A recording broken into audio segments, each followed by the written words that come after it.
Would you avoid a black cat if you saw one in the alley? Or would you be extra careful when moving a mirror so that it won't break? If so, don't worry. You aren't the only one doing all these silly rituals. Serena Williams bounces her ball 5 times before her first serve. Air France removes row 17 on their planes because the number is considered unlucky in some countries. Superstitions seem irrational and even archaic, but why do we still hold on to these beliefs? Back in 2018, 2 marketing professionals from Kellogg published a study and discovered an interesting connection between superstitions and how we make decisions. But before we get into the research, we need to understand the concept of loss aversion in behavioral economics. Loss aversion means that we hate losing more than we love winning. We are more upset about losing $10 than we are happy about finding $10. Loss aversion makes people more willing to take risks to avoid losses than to make a gain. This concept is prevalent in consumer behavior and finance. This is basically how we make decisions. Now that we understand loss aversion, we can use that to help us evaluate how superstitious beliefs play a role in our thinking process.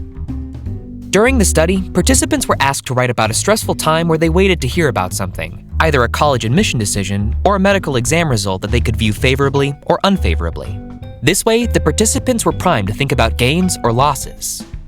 After the writing task, the participants now randomly selected a keychain to hold when they were asked to move on to the next task. There were only 2 options. One was a normal white fluffy keychain, while the other one was a rabbit's foot keychain. For those who aren't familiar with the culture implication of rabbit's feet, ancient people used to think that they carried magical properties.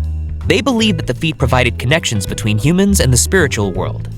Different cultures had different interpretations, but most cultures associated rabbit's feet with good luck.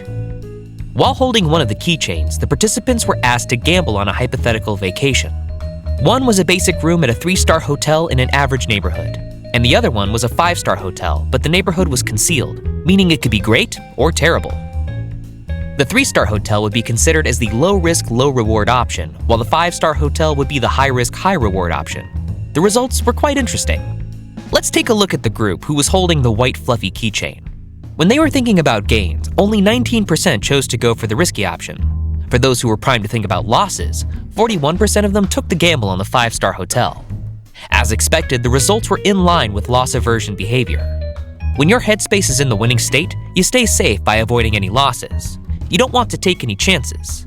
But when your headspace is in the losing state, you want to be more risky because, well, what's more to lose?